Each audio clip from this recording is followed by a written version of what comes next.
Start कर सकते हैं क्या?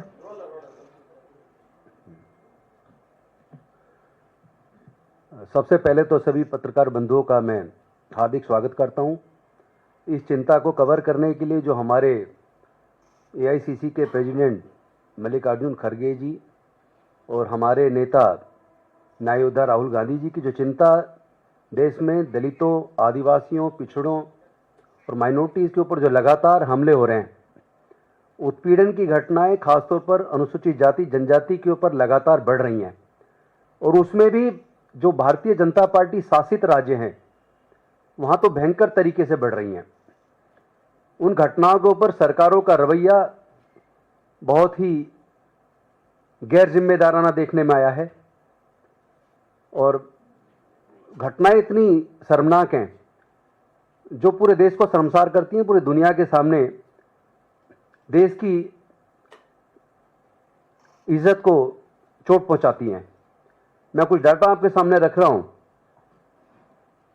एक सवाल जो पूछा गया था संसद के अंदर, जिसका जवाब माननीय मंत्री जी ने दिया था, social justice empowerment minister, state minister साहब ने, और उस जवाब में जो घटनाएं एट्रोसिटी की अनुसूचित जाति जनजाति के साथ आप देखेंगे कितनी बड़ी मात्रा में बढ़ी हैं।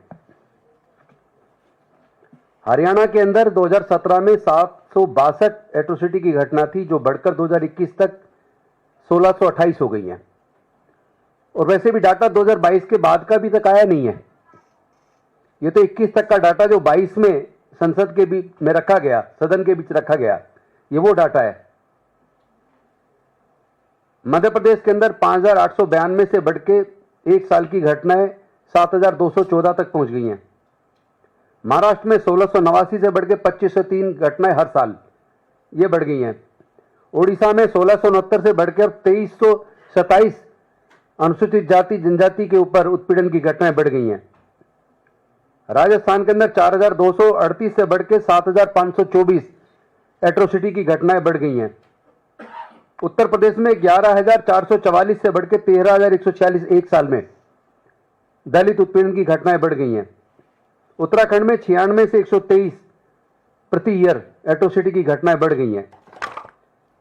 चिंता सबसे ज्यादा इस बात को लेकर हो जाती है कि इस तरह की घटनाओं के बावजूद सरकारों का रवैया वो बेहद शर्मनाक है। अगर 2018 से 2021 का ही देखें डाटा, 3 साल के अंदर crime against SC ST 9.4% SC पे और 9.3% एसटी पे 3 साल के अंदर एट्रोसिटी की घटनाएं, मतलब लगभग 10% का इसमें इजाफा हुआ है। और ऐसे में सरकारों का रवैया बेहद उदासीन है। सरकार का तो छोड़ दीजिए, सबसे ज्यादा दुख तब होता है जब हम लोग कोर्ट की शरण में जाते हैं। कोर्ट में जब ट्रायल के लिए केस जाता है और उसमें किसी को सजा होती है और हाई कोर्ट उसको बरी करे, और हाई कोर्ट ये कहते हुए बरी करे कि स्वर्ण जाति के लोग किसी अनटचेबल महिला के साथ रेप या गैंगरेप कर ही नहीं सकते, क्योंकि वो सुपर कास्ट स्वर्ण जाति है, सुपीरियर कास्ट है। स्वर्ण जाति के लोग कभी भी अछूत महिला के साथ बलात्कार कर ही नहीं सकते। ये फाइंडिंग खुद हाई कोर्ट की है। छत्तीसगढ़ हाई कोर्ट में 2021 में एक जज साहब ने रेप के केस में मुलजिमों को यह कहते हुए बरी कर दिया कि अपर कास्ट के लोग अनुसूचित जाति जनजाति की महिला के साथ बलात्कार नहीं कर सकते। 1992 में भी इस तरह की जजमेंट राजस्थान में भंवरी देवी के केस में आई थी, जो सोशल एक्टिविस्ट थी। उसके साथ सामूहिक बलात्कार हुआ और हाई कोर्ट ने यह कह के बरी कर दिया कि ये दलित जाति की महिला है, इसके साथ स्वर्ण जाति का व्यक्ति बलात्कार नहीं कर सकता। तो 1992 में हाई कोर्ट के जज का दृष्टिकोण, उसके भाव, उसकी मानसिकता ऐसी थी। और 92 से 2021 तक आते आते क्या बदला कि छत्तीसगढ़ में 2021 में छत्तीसगढ़ हाई कोर्ट का जज भी सेम बात कह रहा है कि स्वर्ण जाति का व्यक्ति दलित महिला के साथ, अछूत महिला के साथ बलात्कार नहीं कर सकता। इसी तरह की फाइंडिंग हाथरस के रेप केस में भी आई है। और लेटेस्ट एक जजमेंट आई है जो बहुत ही शर्मसार करने वाली है किस तरह हाई कोर्ट के, मुझे लगता है सुप्रीम कोर्ट को इसमें संज्ञान लेना चाहिए कि अगर इस तरह हाई कोर्ट के जजों का रवैया ये होगा, आम लोग तो जो पूरे राज्यों के अंदर जो उत्पीड़न की घटनाएं बढ़ रही हैं वो तो बढ़ ही रही हैं, लेकिन जो हाई कोर्ट के अंदर जजेस बैठे हैं वो जजेस की भी मानसिकता अगर जातिवादी होगी तो फिर न्याय मिलेगा कब? अभी एक लेटेस्ट में एक केस बताता हूं। ये लेटेस्ट केस उड़ीसा का है। उड़ीसा में श्री कुमेश्वर नायक और सीजी माली, ये दोनों लोग इलीगल माइनिंग के खिलाफ गांव के लोगों को लेकर धरने प्रदर्शन कर रहे थे, इलीगल माइनिंग का विरोध कर रहे थे। वो कह रहे थे कि गांव में माइनिंग नहीं होनी चाहिए, पूरा गांव उजड़ जाएगा। और उनके प्रदर्शन के खिलाफ पुलिस ने अतिक्रमण करते हुए फॉल्स एंड फैब्रिकेटेड केस बनाकर उनको गिरफ्तार कर लिया। गिरफ्तार करने के बाद 9 मई, यही अभी पिछले महीने 9 मई 2025 को हाई कोर्ट ने जजमेंट दिया। ये उस जजमेंट की कॉपी है। ये ऑर्डर 9 मई को आया है और इस ऑर्डर के अंदर जज मुलजिम को बेल देते हुए, अक्यूज को बेल देते हुए कहता है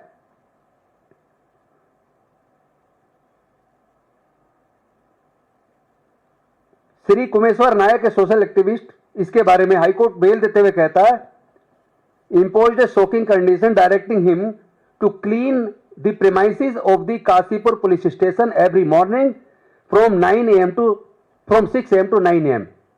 यानी कि सुबह रोज एक्यूज 6 बजे से 9 बजे तक काशीपुर पुलिस स्टेशन में जाके साफ सफाई का काम करेगा। ये बेल की कंडीशन लगाई और पुलिस को direction the, Kashipur police station shall provide the cleaning articles like broom, phenyl and other items to the petitioner so that he can clean the said premises। Violation of any of the above conditions shall entail cancellation of the bail। यानी कि high court, Orissa high court के जज साहब की भी मानसिकता जातिवादी है। कंडीशन भी बेल की लगाई। बेल में कंडीशन हमने भी देखी है।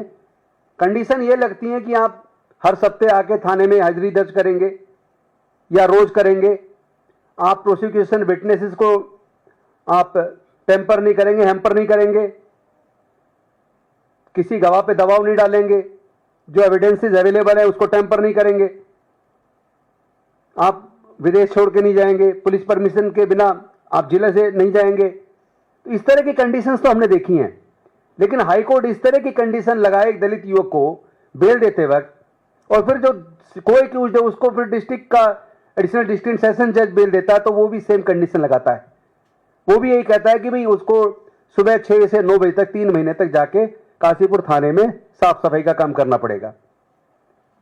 मतलब जो जाति के प्रति जो भाव जज साहब का है, फिर आप आम आदमी से क्या उम्मीद करेंगे जब जज का ऐसा रवैया है। मैं चाहता हूं कि माननीय सर्वोच्च न्यायालय के मुख्य न्यायाधीश इसको गंभीरता से लें और इस तरह के सारे जजेस, सारे केसेस को कब वो ऑर्डर्स निकलवाए और ऐसे जजमेंट देने वाले लोगों के खिलाफ भी तो कोई कार्रवाई होनी चाहिए।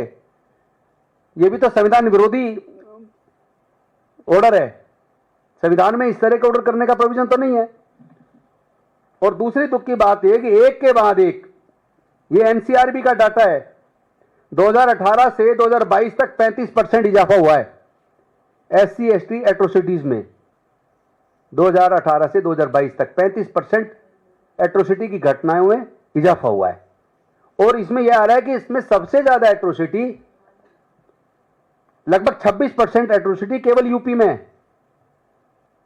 जहां यूपी में वो कह रहे हैं कि हमारे बहुत अच्छा लॉ एंड ऑर्डर है। क्या लॉ एंड ऑर्डर है? एट्रोसिटी की घटनाओं में आपका रवैया बड़ा नकारात्मक है। और मैं एक एक केस करके बताऊंगा। अभी छिंदवाड़ा की घटना है, ये एकदम बिल्कुल लेटेस्ट है, कल की है, कल ही सुर्खियों में आई है। इसमें छिंदवाड़ा में एक आदिवासी के ऊपर को पेशाब पिलाया गया गुंडों के द्वारा। जो दबंग लोग हैं उन्होंने आदिवासी युवक को पेशाब पिलाया। ये एकदम लेटेस्ट घटना है छिंदवाड़ा की। मध्य प्रदेश की घटना, मध्य प्रदेश में बीजेपी का शासन है, ओडिशा में बीजेपी का शासन है, ओडिशा की घटना है। ओडिशा में एक व्यक्ति जो अपने लड़की की शादी में वहां चलन है गाय कन्यादान में देने का, उसके पास तब पैसा नहीं था। अब उसकी शादी के बाद जब उसकी बेटी प्रेग्नेंट हुई और बच्चे को डिलीवरी के लिए अपने पीहर में आई, डिलीवरी के बाद वापस जाने वाली थी, तो उसने सोचा चलो अब मैं तब तो नहीं दे पाया, अब दे देता हूं। वो एक गाय और बछड़ा खरीद के लेके आया था।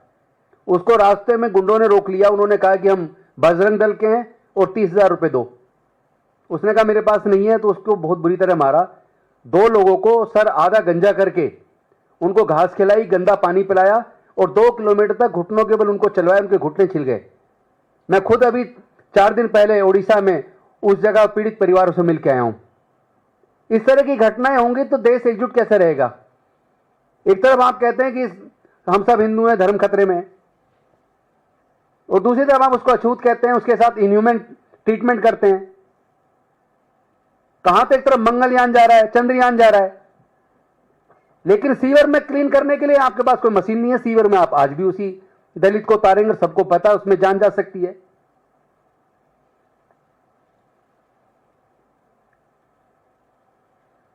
एक ये घटना है, ये तमिलनाडु की है। Discrimination against elected Dalit panchayat president reveals entrance caste based hate and बायस, यानी सरपंच को नीचे बिठा लिया दबंगों ने। सरपंच भी बन जाए, उसके बाद भी जाति की वजह से दबंग लोग जो अपने आप को ऊंची जाति का बोलते हैं, इस तरह का ट्रीटमेंट एक चुने हुए प्रतिनिधि के साथ करते हैं। मीटिंग में कुर्सी पर बैठे रहे पंचायत अध्यक्ष ने दलित महिला को फर्श पर बिठाया। ये देख लीजिए आप। ये अलीगढ़ की घटना, मंदिर में गुब्बारे छू लेने पर 5 बच्चों को बुरी तरीके से मारा। अंबेडकर जयंती पर दलित युवकों की पिटाई, दिए करंट के झटके। ये देख लीजिए। ये 26 जून की लेटेस्ट घटना, दलित महिला के मिड डे मील बनाने पर बवाल, सरकारी स्कूल से 21 छात्रों ने नाम वापस लिया। अब बच्चों को कैसे पता है कि ये दलित है और दलित का हाथ का खाना खाना है नहीं खाना है? यानी माँ बाप भी क्या शिक्षा दे रहे हैं बच्चों को? इस तरह देश को एकजुट रखेंगे? इसका मतलब आप हिंदू मानते ही नहीं है उनको। दलित आदिवासी को उत्पीड़न को आप जायज समझते हैं, क्योंकि आपकी जो विचारधारा है वो मनुस्मृति वाली है। आप देश के संविधान में, डॉक्टर बाबा साहेब अम्बेडकर के संविधान में भरोसा नहीं करते। आप देश को मनुस्मृति से चलाना चाहते हैं। जब तक सत्ता का संरक्षण ना हो तब तक इस तरह की घटना हो ही नहीं सकती। कहीं ना कहीं इस तरह की घटनाओं में संरक्षण वो सत्ता का मिलता, तभी ऐसे लोगों को बढ़ावा मिलता है। यह अलीगढ़ की घटना है। दलित युवक जो बारिश से बचने के लिए मंदिर में खड़ा हो गया और उसने देखा वो शनि मंदिर है, उसने उसको टीका लगा लिया अपने माथे पे। तो लोगों ने उसको पहले मारना शुरू किया, पूछा मुसलमान है? उसने कहा नहीं, मैं तो दलित हूं, जाटव हूं। उसके बाद उसको बहुत बुरी तरीके से पीटा। तो मंदिर में बरसात से बचने को खड़ा हो गया और टीका लगा लिया, तो ऐसा कौन सा जुर्म हो गया कि आप उसको इतना बुरी तरह मारेंगे? क्या आप उसको मतलब हिंदू मानते ही नहीं है? एक घटना मैंने सुनी थी करीब 25 साल पहले। उस घटना में महाराष्ट्र के अंदर एक पुलिस का सब इंस्पेक्टर, महाराष्ट्र पुलिस का सब इंस्पेक्टर बारिश से बचने के लिए हनुमान मंदिर की सीढ़ियों पे खड़ा हो गया, तो उसको बहुत बुरी तरीके से मारा, इतना मारा कि उसकी डेथ हो गई। तो 25 साल पहले जो हम सुन रहे थे वो आज भी हो रहा है। देश में बदला क्या है? और ऐसे में ज्यादा शर्म तब आती है जब हम देखते हैं कि इस तरह की घटनाओं पे सुनवाई के लिए नेशनल शेड्यूल्ड कास्ट कमीशन बनाया गया। नेशनल शेड्यूल्ड कास्ट कमीशन में 6,02,177 कंप्लेंट्स आई हैं। ये मैंने डाटा निकाला है। और 6,02,177 में से 5,843 शेड्यूल्ड कास्ट के और 1,784 शेड्यूल्ड ट्राइब के केसेज है जिन पे उन्होंने कोई सुनवाई करी है। तो 6 लाख केस में से SC ST के दोनों के मिला के, दोनों कमीशन को जोड़ दो तो दोनों को मिलाकर लगभग 7,500, 6 लाख से अधिक केसों में से 7,500 केस में केवल सुनवाई की और उसमें भी रिजल्ट नहीं है। शेड्यूल कास्ट कमीशन बनाया किस लिए है? शेड्यूल ट्राइब कमीशन बनाया किस लिए है? शेड्यूल कास्ट कमीशन में 2-2 मेंबर की पोस्ट खाली पड़ी है। या तो आप कमीशन को खत्म कर दो, अगर आप उनको कोई पावर नहीं देना चाहते, आप उसका पूरा गठन तक भी नहीं कर रहे हैं और चेयरमैन समन करके उन पर कार्रवाई तक नहीं कर पा रहा है।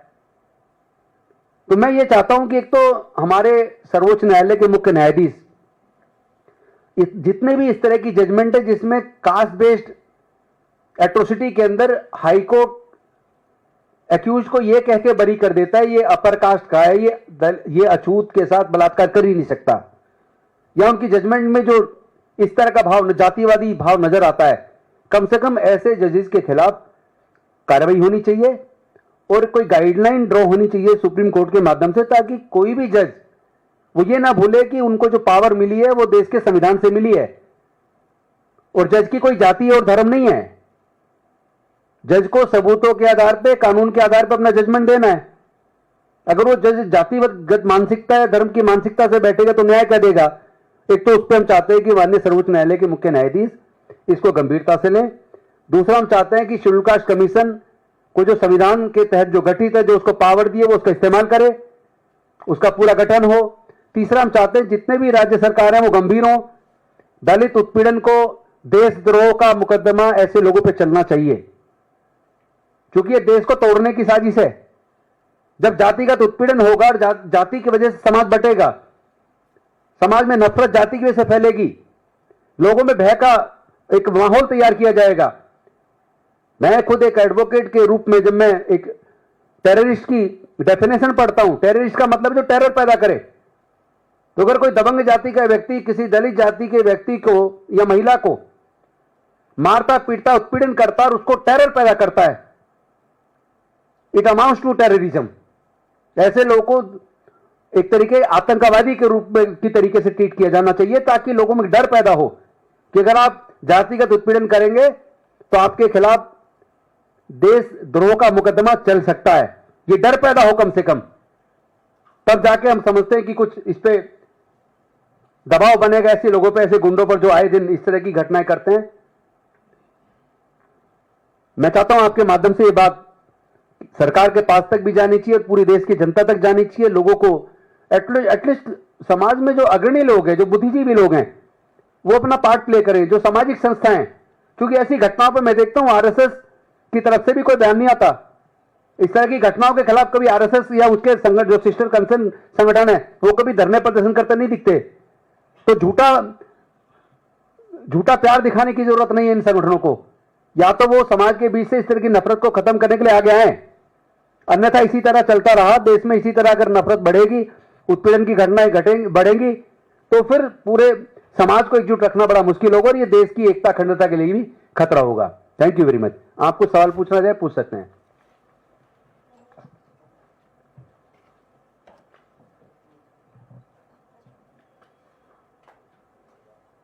हर साल 50,000 से ज्यादा एट्रॉसिटी केसेस रजिस्टर होते हैं दलितों के खिलाफ एनसीआरबी की डेटा के हिसाब से। तो मोदी सरकार को 11 साल हो गए हैं, करीबन 6.5 लाख केसेस मोदी सरकार के अंदर में हो गए हैं। तो ऐसा क्या होगा, कब होगा जब मोदी सरकार इसके ऊपर संज्ञान लेगी? नहीं, अनफॉर्चुनेटली जो उत्पीड़न करने वाले लोग हैं, जब उनकी तह में जाते तो ज्यादातर का कनेक्शन कहीं ना कहीं भारतीय जनता पार्टी के नेताओं से निकलता है। तो उस राजनीति के, गंदी राजनीति के चलते मुझे उम्मीद नहीं है कि भारतीय जनता पार्टी की सरकारें कोई ठोस कार्रवाई करेंगी। इसीलिए उत्पीड़न की घटनाएं मोदी जी के टाइम पर और ज्यादा बढ़ गई हैं। Any other question? Thank you.